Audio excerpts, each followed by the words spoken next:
Hello, hello, hello, everyone. How is everyone doing? I hope y'all can hear me clearly, okay?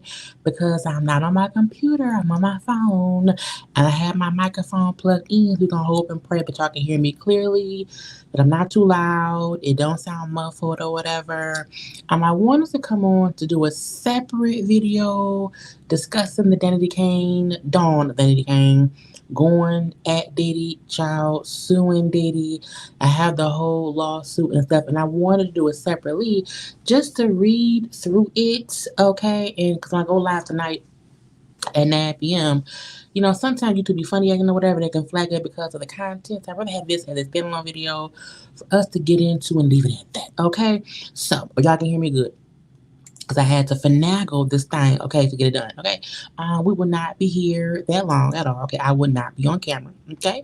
But hi to the people tuning in right now. Hello to those who watch later. If you're watching this live or watching the replay, it is still appreciated, okay? So if you do not know already to do some things for me, okay, make sure to like, comment, share, okay? Subscribe to my channel, okay? Become a whole JayBird, and okay? You can follow me on social media at JayLeesCorner on IG, Twitter, and TikTok, okay? But this is all about the Diddy of the child. Diddy, I know Jay been crazy, and when I go live tonight, we'll get into everything else that happened today. This is solely about this, okay? So, we know that Cassie had sued Diddy. We know there were other lawsuits against that man.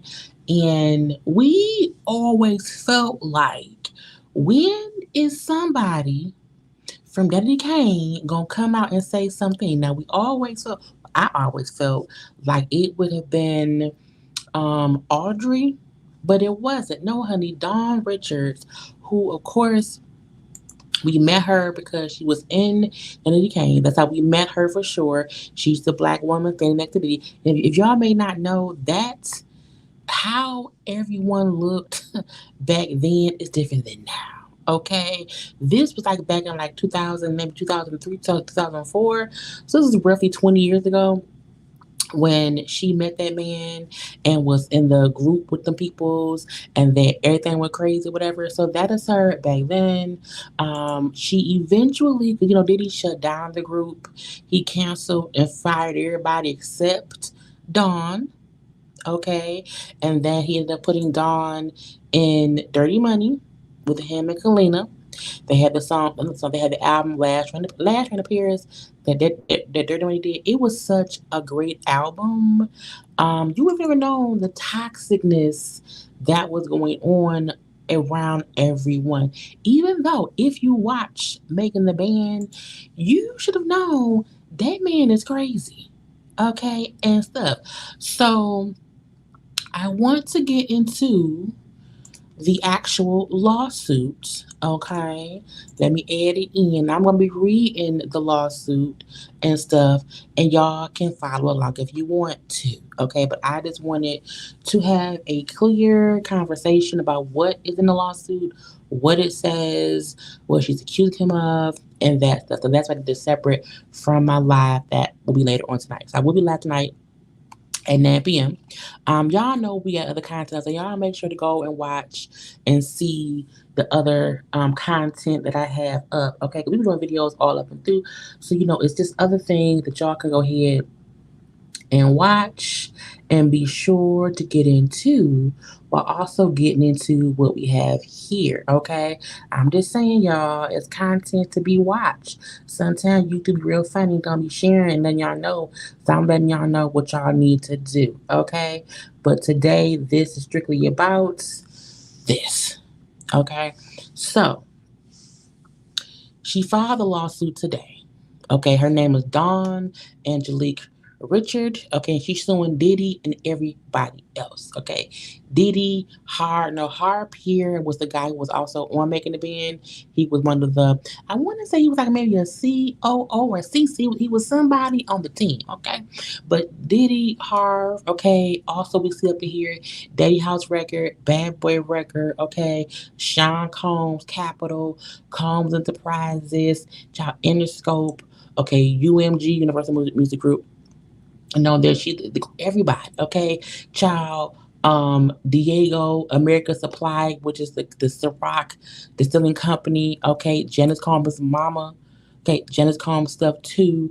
Sony, she everybody. Epic is all over the world. Okay, but I want to show where it goes into detail about what she's suing for. Okay, now also I don't know if this is better for y'all to see. Can y'all see that one better? No, not this one right here. Okay, so Dawn, known as Dawn Richard, okay, American music songwriter, blah blah bloop, gained fame from being in Eddie Kane. That's when she met that man back in the day. Sean Combs, a once celebrated hip hop mogul, popularly known by his name Puff Daddy, Puffy, P Diddy, Diddy, or Love, skyrocketed fame in the 90s, became powerful in the 90s. Okay, we're gonna leave that be. And then it said in 1998, Mr. Combs explained the origins of his stage name in a US Today interview. His nickname was Puff because he had a temper and was known to huff and puff when angry. So the fact that they're saying his nickname shows he's a bit crazy and deranged, okay? Because we're naming him Puff because he get mad. He be huffing and puffing. So that's already saying back in the 90s, he already had, a little bit of a temper. Okay, a little bit of a temper, and that's where it came from. Okay, it then says, let's see if I have the next one. Okay, over the decades following his rise to fame, the Combs star-studded larger-than-life persona overshadowed his vicious temper and persuasive acts of violence directed towards those in his inner circle, specifically women. Combs' namesake temper frequently manifested in physical violence. Combs regularly hurled objects in fits of rage, often throwing items such as mobile phones, laptops. Those are heavy. Laptops. Mm. Food and studio equipment across the room or at people. On numerous occasions, with the Miss Richard, which is Dawn, witnessed Mr. Combs' beautiful girl brutally beat his girlfriend, Miss Cassandra Cassie Ventura. His persistent abuse included choking and strangling Miss Ventura, striking her with his hands and with objects, slapping her, punching her, and throwing items at her, including a scalding hot pan. Because y'all know they said that back in the day, back then, Dawn was also living at Diddy's houses because she was an artist that he was, working with or whatever. And so at many times she was living in the house. So she would see whatever was going on between Diddy and Cassie. Okay. On many occasions, Dawn tried to intervene, offering Cassie support and encouragement to leave Mr. Combs. Each time, Diddy learned of her efforts to help Cassie, and she became enraged, threatening Dawn's life with statements such as, "You want to die today? I make ninjas go missing and not end people." Now, remember, y'all, he blew up Kid Cudi's car. We can't ignore the fact he blew up that man's car. So I think some people have to remember is not like this is like idle threats. It's like, no, these are things that he can honestly actually do. And so you would be, and Diddy back in the 90s and even until recently was people were scared of him. Okay, scared of him. Now I'm gonna go back to the this one so I can see it a little bit more on my end. Okay, compounding Diddy's violent acts, death threats, he flagrantly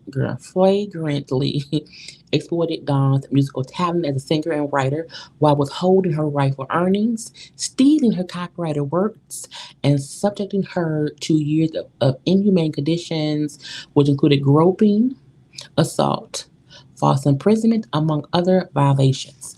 So it's her just saying, "This is what I endured from him." Okay? For nearly a decade, Puff manipulated Dawn with mantras that submissive to his depraved demands was necessary for career advancement, meaning, do what I say or else. If you want to do the same thing he did with Cassie, the same thing we found out a lot of people did to female artists back in the day, instilling in her the belief that such abuse and exploitation were required for female artists to succeed in the music industry. It was not until Cassie's bravery in coming forward that Dawn realized her own personal suffering was tied to many years of abuse by Diddy that became normalized for her. Mhm. As more women courageously came forward, plaintiff, which is Dawn, has been empowered by this collective strength and now adds her voice to growing chorus of victims bravely sharing their harrowing stories. Together they seek justice and stand in solidarity as the latest victims of the Me Too movement and the entry. Now, I think y'all know a lot of people um, have been pretty quiet about things going on with the whole, Diddy lawsuit situation. And even though she is no longer, this kid that she was when they met, and it's now been years since, she's probably, under his spell. Sometimes it do take, like even with Cassie it took years for her to realize, hey, this ain't normal. What he did wasn't normal, and then she was filed her she did her lawsuit, and now basically she's with Dawn's doing the same thing. Now I'm trying to skip on down to the actual um, allegations. Okay, so factual allegations. Yeah, we're gonna walk this whole thing through. Okay, and if you're watching this replay, I was live. Y'all weren't here. Okay, I'll be live again tonight at 9 o'clock to discuss other things. Okay, factual allegations. Miss Richard, which is Dawn, is likely to be in Mr. Combs' all-female musical group, Daddy Kane, at the competing on Making the Band. Now, if you don't remember Making the Band, I feel like back then, back in 2004, 20 years ago, we had never really seen what artists went through.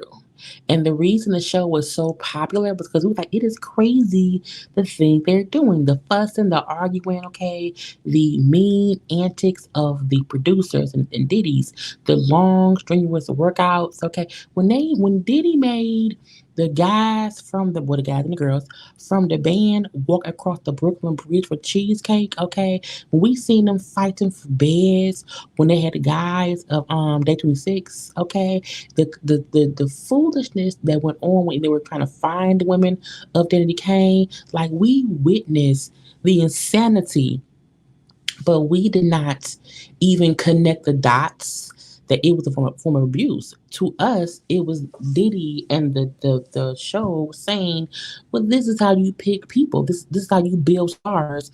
You have to basically abuse them for a little time, cuss them out, starve them a little bit. Okay, they don't have the best. They get a few hours of sleep, and we did not realize how toxic and wrong that stuff was back then. Okay, so that's insane. But again, in or around 2004, and I'm saying their names so we can hear. I don't want to keep saying Mr. and Mrs.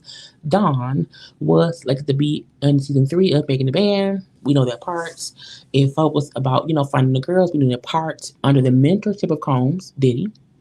The contestants would compete and be chosen by Diddy to form a band, which would go on to create albums to perform. So again, they were picked then.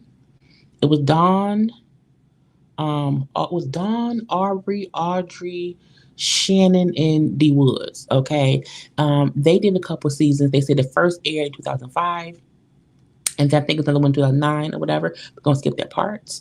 Out of thousands of contestants, Dawn was among approximately 12 of the women who were in the third season, including her. Okay, she went in the group.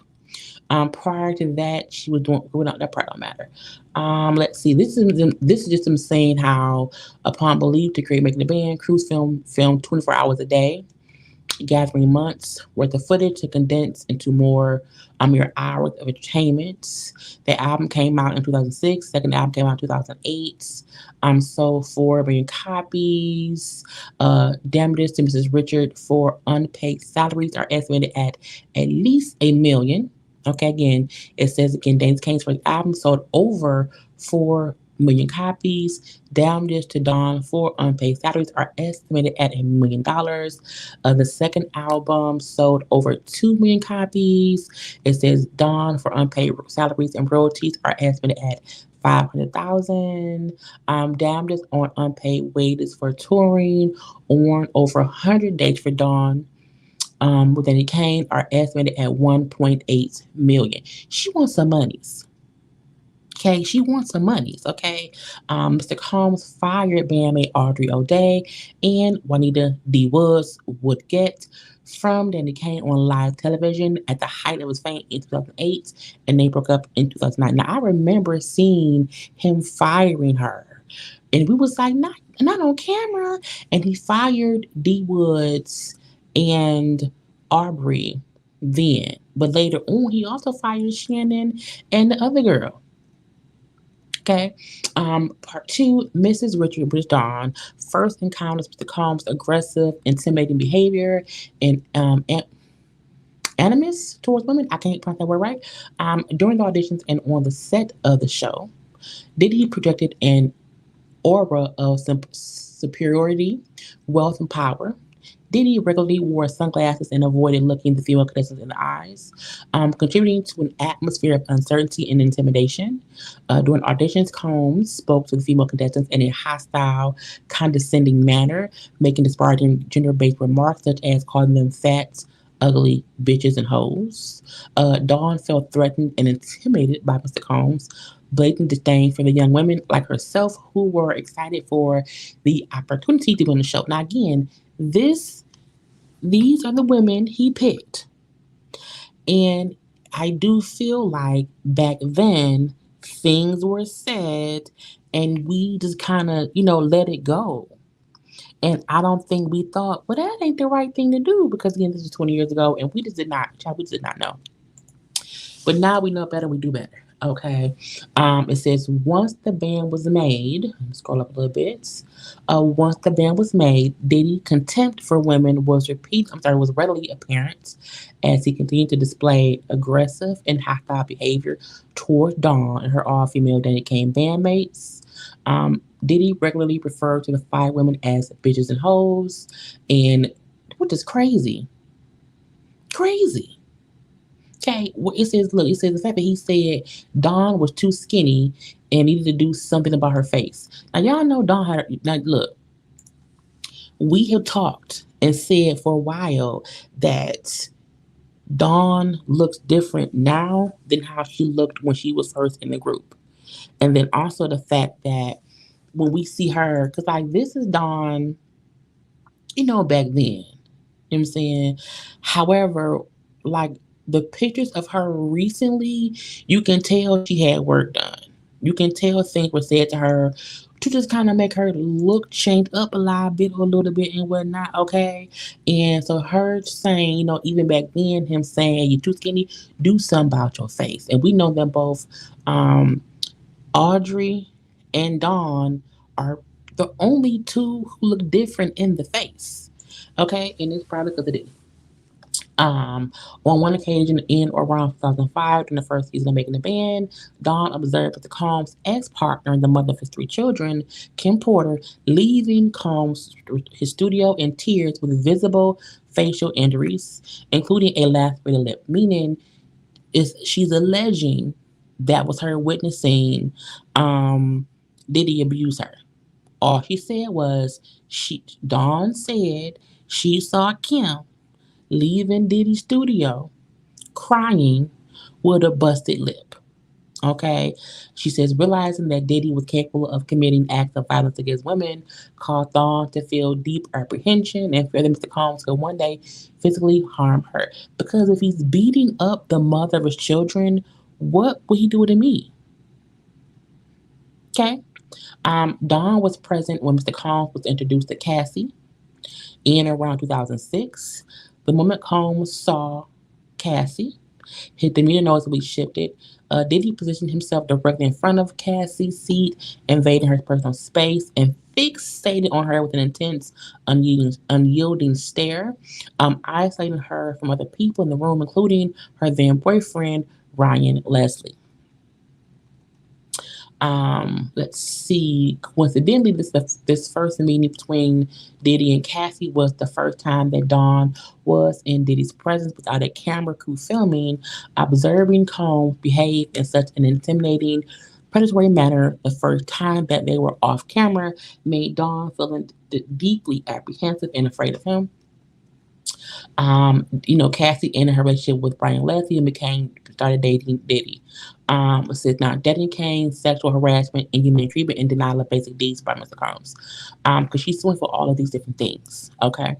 For the majority of Mrs. Richards, girl, for the majority of Dawn's tenure and as Danny Kane, Diddy required her to remain at his various residences and studios in New York, LA, Florida, and Jersey for activities such as recording, rehearsing, dressing, preparing costumes, and exercise. So again, she's saying the whole time with her being in Danny Kane and also Dirty Money, Diddy required her to remain at his various houses and studios, which is because she saw a lot. Okay. Throughout the productions of Making the Band 3 and 4, Comp deprived Dawn and her bandmates, of basic needs such as adequate food and sleep. And we saw that on the show, how they did not get much sleep. They did not get much. They weren't eating much. Honestly, they was practicing too much. It says when Dawn or her bandmates requested meals or rests, Diddy refused and chastised them with derogatory comments like, "You bitches don't want this," or "Y'all are not hungry enough." I remember him saying that stuff. Y'all don't want this. You're not hungry. Okay. And I'm paying you bitches to work. This demeaning behavior gradually undermined Dawn's confidence and contributed significantly to her growing feelings of insecurity and fear of reprisal from Combs. Upon information and belief, Diddy would regularly be awake for prolonged periods of time because he was high on drugs, because he was on drugs. Um, it says during those periods, the Combs demanded continuous access to Dawn and her bandmates, often forcing them to record and rehearse for stretches of 36 to 48 hours without breaks. You can't have people working for 36 to 40 hours. You just can't. Okay. And that's her way of saying he was so insane, he would make us rehearse for days on end without breaks. Okay. Forced to choose between eating and sleeping, Dawn lost a significant amount of weight, weighing approximately 100 pounds at the height of 5'4". It said Dawn began to normalize these extreme conditions and perceive them as standard requirements for her participation in the group. So it's like it's just her even saying he basically, made me feel like this was normal. I didn't think it was normal, but this is what I had to endure.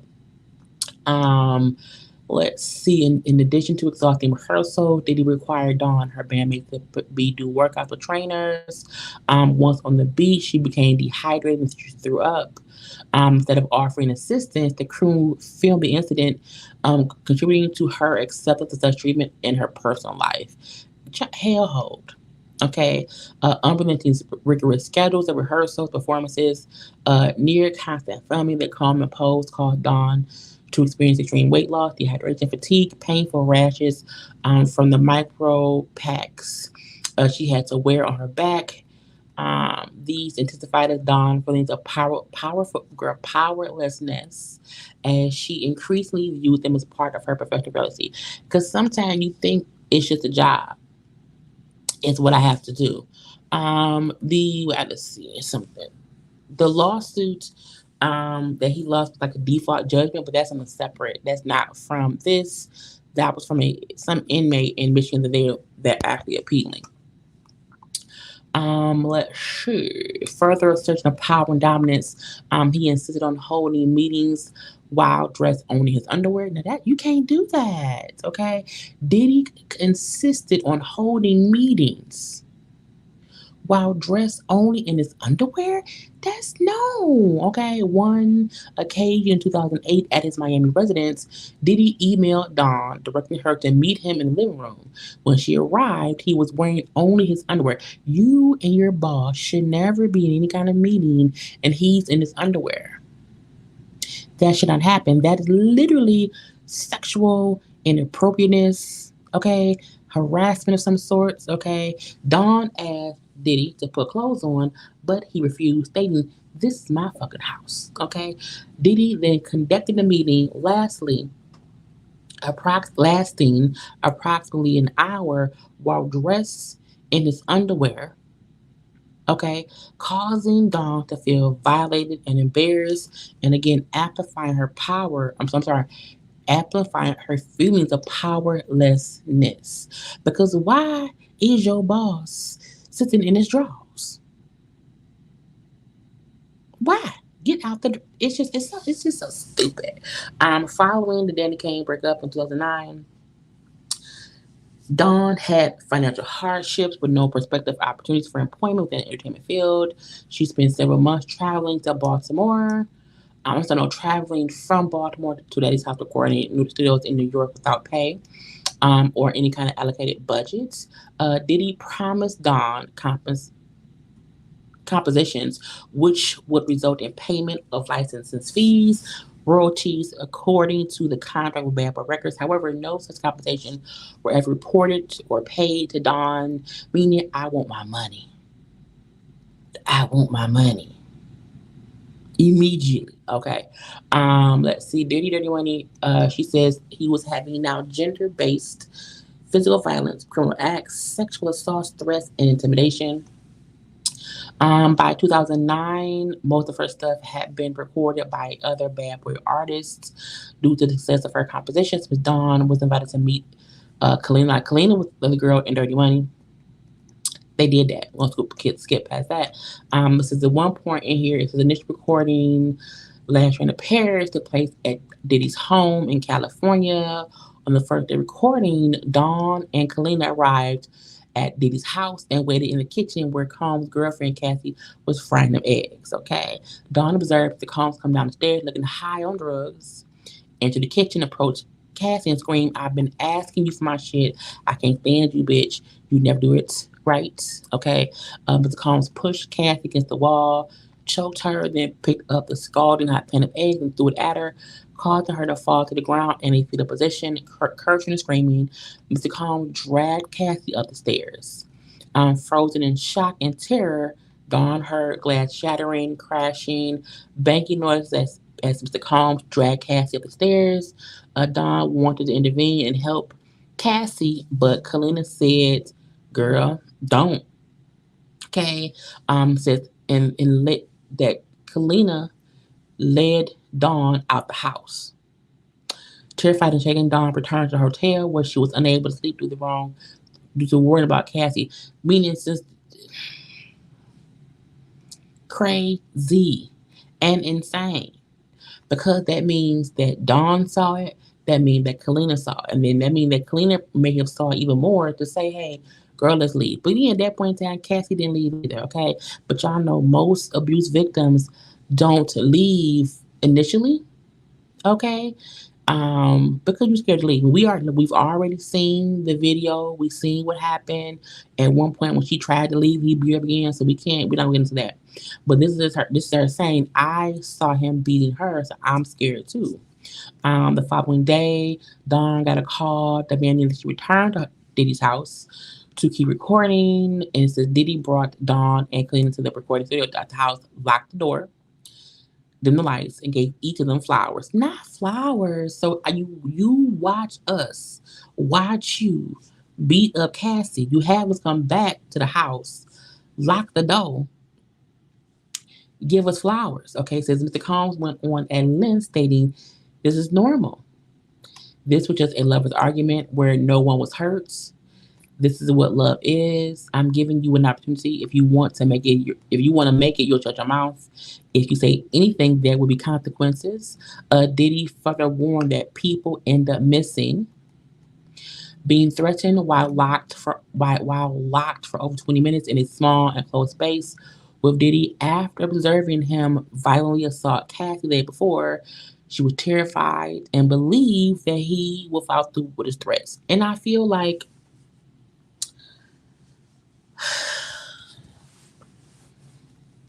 you get scared.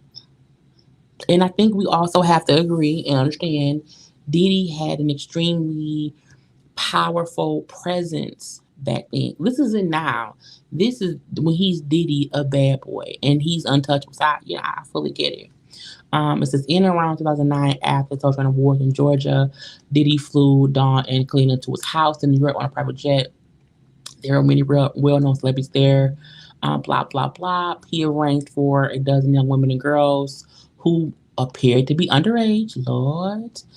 Mm, to be transported to a party. The women arrived wearing little to no clothing, for given drugs and alcohol.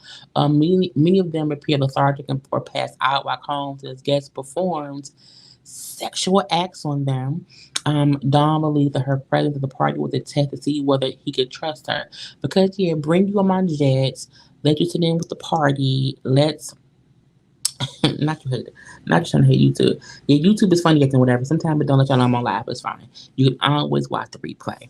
But this is her saying how he put me in situations to make sure I wouldn't snitch. You know, test to see if he can trust me. I mean, I don't know what I would have done. It said Diddy repeatedly said things like, "This is a buffet. Enjoy yourselves. This is what we do. This is how we party." Dawn felt shocked and horrified at the sight of Combs and his guests, you know, getting with and violating people, women who seemed like they may not have been agreeing, if they were in their right mind. Um, it says she implored Mr. Combs' personal assistant Capricorn Clark to allow her to leave. Ms. Clark insisted that Don wait 15 minutes for Ms. Clark to make it make sense. That is, make Dawn's exit less conspicuous so that Mr. Combs would not notice that she left, knowing that she was not free to leave and had to wait for Ms. Clark to help her. Or, I should not have to ask anyone to leave. Okay? That means I'm trapped. That means I'm being held here against my will because I can't freely leave. Okay. Diddy regularly placed Ms. Richard in similar situations with no means to escape. At Mr. Combs' drugs, now yeah, they keep on taking them drugs. At Mr. Combs' drug-filled parties, his guests, including Dawn, were required to surrender their phones upon entry. He kept the doors locked and guarded by security, making it impossible for her to leave. Diddy hired police officers to attend parties and then a clear message to guests that his influence extended to law enforcement officers, creating a climate of fear and a tactic warning that reporting him to authorities would be both unacceptable and futile. Yeah, because if my boss is around here with the police, who am I tell? Who am I tell? Okay, so Diddy had parties at Miami house that lasted for several days. At one party, Dawn witnessed Diddy openly stating that he had arranged for busloads of young exotic girls, such as mixed black and Asian, Indonesian, and albino. Once again, Don observed inebriated young girls being sexually violent. You know what I'm saying? This stuff was happening. Okay, you see what it say? Being the child sex things. Okay, back home to his guests, in a state of panic and terror, Dawn fled the house. I'm sorry, she fled the bedroom. Diddy had insisted she stay in and barricaded her door with furniture. Mm, mm, okay. Diddy openly assaulted Miss Victoria in front of Miss Richard, other witnesses on multiple occasions and stuff. It's just crazy. Okay, it's crazy. But it's just her saying all that she witnessed, all that she saw. Again, all the time that she was seeing him abuse Cassie. Let's see. It says here on one occasion in around 2009, and Diddy when he was in New York. I'm sorry, y'all. Preparing to perform at a festival inside the vehicle. Combs grabbed Cassie by the neck, pulled her out the van onto the grass, and pinned her head down, choking her. Why you're going to get me fucked? You're going to get fucked up today. In another instance in 2010, Diddy punched Cassie in the face in a bathroom at a party when she tried to voice an opinion or stand up to him, and he, struck her, wrapped his hands around her neck, and choked her. On several occasions, they observed Combs assault Cassie. Both Dawn and Kalina spoke up to Cassie in support, encouraging her to try to escape the situation. And each time Dawn and Kalina tried to intervene and Diddy found out about it, he would talk to them and say, hey, y'all bitches don't get in my relationship. Don't tell my bitch what she need to be doing. Just make money and shut the fuck up. I end artists. I chef careers. You could be missing. You bitches want to die today. So, look, I feel like I believe it wholeheartedly. Even the fact that we know that he always be around here, not paying people. Okay, is more detail and information about him um abusing Cassie. Um, Even to hear how Jimmy Iovine watched Diddy commit a violent assault in front of numerous high-profile witnesses. The bad boy and the scope deal took place and remained in effect, meaning people were seeing him do stuff, and they just said, "Oh, we're not gonna say shit at all." Okay, I'm happy she's finally speaking out. Um, Diddy, let me see, subjects Dawn to labor trafficking and obsessive working conditions. It's just unfortunate, you know. Um, I know some people feel like, why did she stay? I know some folks want to ask, why didn't she try to leave? Why didn't she try to say this isn't right? Why didn't she just do other things? I feel like you just have to remember when this is happening, how powerful he was, how she probably felt helpless. Again, if she was seeing him, beat up Kim Porter, because she's seen Kim Porter with abuse marks, seeing him physically beat up Cassie, the conditions in which he was already brought up with the making the band cast, and how they were always kind of just trained to take his verbal abuse and his just insane ways. I felt like it was, it's called grooming. You wiggle a carrot in front of young impressionable women who want it, and it's unfortunate that some people endure it anyway and don't know until later that that ain't what's supposed to happen. And it seemed like that's what happened here with her. Now she doesn't. It doesn't give like a dollar amount that she's suing for at all. Um, but I feel like he did that shit, in my opinion. Um, Dawn was the only group member he kept after he fired everybody else. It could be because he knew he could control her the most, because she still wanted it. Dawn wanted to still be an artist. I think that's why she stayed so long. I think that's how, even when she cut ties with Diddy, she still kept working as an independent artist. Um, she's suing him for a few different things: a violation of the victims, gender motivated violence. What's that one? Let me see. I want to see other things. She's sexual assault, because at one point she brought up how he came in a room and she didn't have any clothes on, like in a dressing room or whatever. He like touched her butt and her boobs, and it's just, I just feel like he did it. I feel like we don't need much more proof. I feel like we always felt like things were happening. I feel like we always knew that Diddy was a difficult guy.